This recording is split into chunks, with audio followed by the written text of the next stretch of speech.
के मुंह काला करके गधे पे बिठा के गंजा करके पूरे गांव में उसको घुमाना। एक पाकिस्तानी इमिग्रेंट ने दुकान के अंदर लड़की को, एक गोरी लड़की आई और उसके साथ उन्होंने इज्तिमाई ज्यादती की और वहां पे भी एक शोर मचा हुआ। अगर आप जो मेरी बात सुन रहे हैं और कहते हैं नहीं नहीं वो लव जिहाद कर रहा था, अगर आप ये समझते हैं कि इस तरह मॉब जो है कि अगर आप कभी भी किसी भी नाइंसाफी को या मॉब वायलेंस को या कानून को अपने हाथ में लेने को जस्टिफाई कर देते हैं, तो हम अब देखते हैं पाकिस्तान में चूंकि मॉब लिंचिंग होती है गुस्ताखी के नाम पे सरतन से जुदा, तो उसके ऊपर बहुत सारी वीडियोस हमने ऐसी देखी हैं। हमारे सब कॉन्टिनेंट में एक रवायत है बड़ी अरसे से चलती चली आ रही है कि मुंह काला करके गधे पे बिठा के गंजा करके पूरे गांव में उसको घुमाना। मैं जब छोटा था, ये मुझे अब सही तरह से याद नहीं आ रहा ये कौन सी, मेरा ख्याल शोले में था शायद, जिसमें धर्मेंद्र कहता है कि अगर ये हो जाए तो मेरा मुंह काला करा के गधे पे बिठा के पूरे गांव में घुमाना।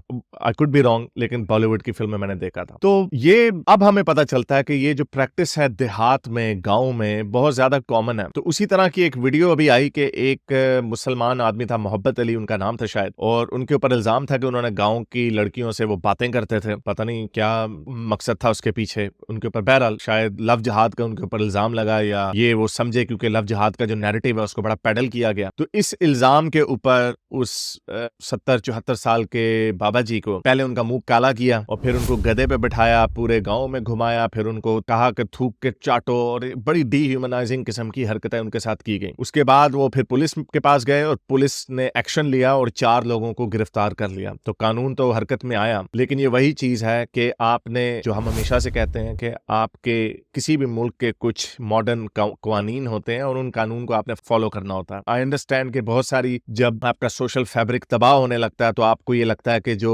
अथॉरिटीज हैं वो अपना काम नहीं कर रही, तो इसलिए लोग मजबूर हो जाते हैं कानून को अपने हाथ में लेने पर। लेकिन ये एक्सक्यूज नहीं है, ये कोई एक्सक्यूज नहीं है। मैं ये भी कह दूं कि दोनों तरफ से बहुत प्रोपेगेंडा किया जाता है। ये कहा जा रहा है कि देखें जी मुसलमानों के ऊपर कितना जुल्म हो रहा है, इन बाबा जी के ऊपर वाकई जुल्म हुआ। अब मुझे नहीं पता कि इसके सर्कमस्टांसिस क्या थे, लेकिन जो भी सर्कमस्टांसिस, अगर किसी ने किसी लड़की से बात की है तो फिर क्या उसके साथ ऐसे होना चाहिए? अगर कोई इनअप्रोप्रिएट चीज है, हैरेसमेंट है या कोई ऐसा काम है, तो आप पुलिस के पास जाएं, शिकायत लगाएं और उस बंदे को वैसे उसको भी बताएं कि भाई ये जो तुम काम कर रहे हो गलत काम कर रहे हो, डायरेक्ट ये काम करना this is not appropriate. Even आपके कल्चर में ये चीजें बड़े अरसे से होती आ रही है। हमारे पाकिस्तान में सिंध में ऐसा होता है, मुख्तारा माई का केस आपको मशहूर होगा, पंचायत के फैसले होते हैं। तो ये बैकवर्ड प्रिमिटिव जो हरकतें हैं, मॉडर्न दुनिया में 21वीं सदी में इसकी कोई गुंजाइश नहीं है। एंड आई एम श्योर कि बहुत सारे जो इंडियन भी जो उसको सुन रहे हैं, जो सिविलाइज लोग हैं, ये बहाना बना के कि नहीं वो लव जिहाद कर रहा था या हमारी औरतों को छेड़ रहा था वगैरह वगैरह, दिस इज नॉट इनफ। और ये सिर्फ मुसलमानों तक महदूद नहीं है। मैं भी इसी के ऊपर रिसर्च कर रहा था। दिल्ली में एक औरत के साथ इज्तिमाई ज्यादती हुई थी और उसकी बहन को, उसका भी बेचारी का सर मुंडा कर, उसका मुंह काला करके, जिन्होंने उसकी बहन के साथ ये हरकत की थी, उन्हीं लोगों ने उस बेचारी 20 साल लड़की को पूरे वहां पे दिल्ली के आसपास के गिरदनवा का एरिया था, वहां पे उसको इसी तरह डीह्यूमनाइज किया। और इसी तरह और भी लोग हैं, आई एम श्योर, जो गांव में अगर कोई हिंदू भी हो उसके साथ भी। तो ये इसका ताल्लुक हिंदू मुस्लिम से कम, और इसका ताल्लुक आपकी जो पुरानी रीति रवायत है। और इसीलिए जब हम जैसे लोग जब ये आपको कहते हैं कि जी आपको हर चीज की अपनी कल्चर पे प्राउड नहीं होना चाहिए, आपके कल्चर्स के अंदर, दुनिया के हर कल्चर के अंदर बहुत बहुत ऐसी अच्छी चीजें भी हैं, लेकिन बहुत ऐसी बुरी चीजें भी हैं। आई कैन अंडरस्टैंड कि आज से 100-200 साल पहले ये चीजें होती थी गाँव में, क्योंकि उस जमाने में पुलिस नहीं होती थी, उस जमाने में लॉ एंड ऑर्डर उस तरह नहीं होता था। लेकिन मॉडर्न स्टेट्स में लॉ एंड ऑर्डर परफेक्ट नहीं है, और जैसे जैसे मुल्क अमीर होते हैं, जैसे जैसे इंडिया तरक्की करेगा, इवन पाकिस्तान तरक्की करेगा, तो पुलिस एंड लॉ एनफोर्समेंट की जो इदारे हैं उनको भी बेहतर होना पड़ेगा, और बेहतर होंगे भी। लेकिन जरूरी नहीं वो बेहतर ही हो, क्योंकि आपका ये जो सोशल फैब्रिक होता है, जो आपके लोगों को, एक्टिविस्ट को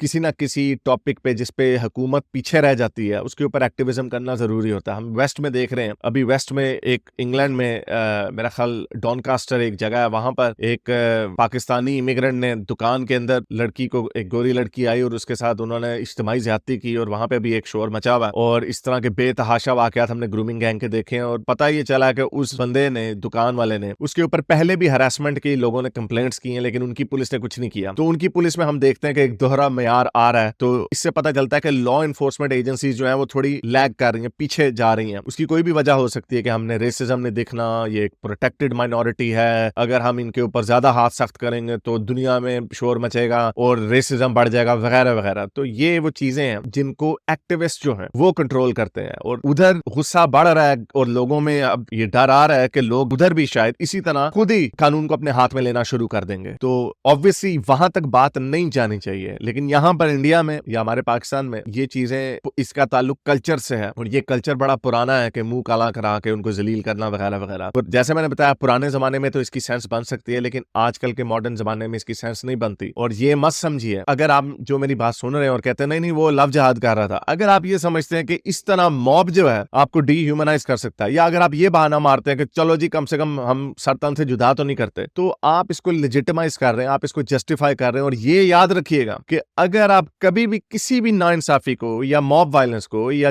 कानून को अपने हाथ में लेने को जस्टिफाई कर देते हैं, तो इसका विक्टिम एक ना एक दिन आप भी बन सकते हैं। इसलिए आपके पास एक ही सोल्यूशन है, एक्टिविज्म करें, पीसफुल एक्टिविज्म करें, इवन पुलिस के सामने जाके धरना दें, पुलिस के सामने जाके मुजाहरा करें, पीसफुल प्रोटेस्ट करें और प्रेशर डालें कि अगर कोई इस तरह की गलत हरकतें कर रहा है, हरास कर रहा है, तो आप इसको कानून, उनको फोर्स करें कि कानून बनाया जाए। क्योंकि बहुत सारी चीजों में ऐसे भी होता है कि हमारे कानून भी नहीं है, हम अभी भी अंग्रेजों के जमाने के कानून चलाते चले आ रहे हैं। अब नया दौर है, सोशल मीडिया पे हरासमेंट होती है, ऑनलाइन अकाउंट्स बनाए हैं, क्योंकि ये एक्टिविज्म के थ्रू हुआ है। जब हमने देखा है कि लोग कानून को अब्यूज करते हैं, लोगों के ऊपर लोगों को हरास करते हैं, तो आप अपनी गवर्नमेंट पे, अपने जो इलेक्टेड मेंबर्स हैं उनके ऊपर आप प्रेशर डालते हैं कि आप कानून साजी करें। तो उसी तरह अगर इस तरह का ये बंदा था, अगर इसने ये गलत काम किया, तो इसके ऊपर प्रेशर डालें, पुलिस के सामने जाके प्रेशर डालें। जिस तरह पुरानी फिल्मों में हम ये भी देखते थे कि सारे बस्ती वाले इकट्ठे हो जाते थे पुलिस के सामने और उनके ऊपर प्रेशर डालते थे। हम अब देखते हैं पाकिस्तान में चूंकि मॉब लिंचिंग होती है गुस्ताखी के नाम पे सरतन से जुदा, तो उसके ऊपर बहुत सारी वीडियोस हमने ऐसी देखी हैं जहां पे लोगों ने पुलिस को जाके प्रेशर किया। ठीक है, आप उसमें भी कह सकते हैं यार ये गुस्ताखी के ऊपर सरतन से जुदा, ये क्या बात हुई, ये ब्लास्फेमी लॉ तो होना ही नहीं चाहिए। लेकिन पुलिस के ऊपर प्रेशर डालना ये बेहतर है बजाय इसके कि आप कानून को अपने हाथ में ले लें और फिर इस तरह लोगों को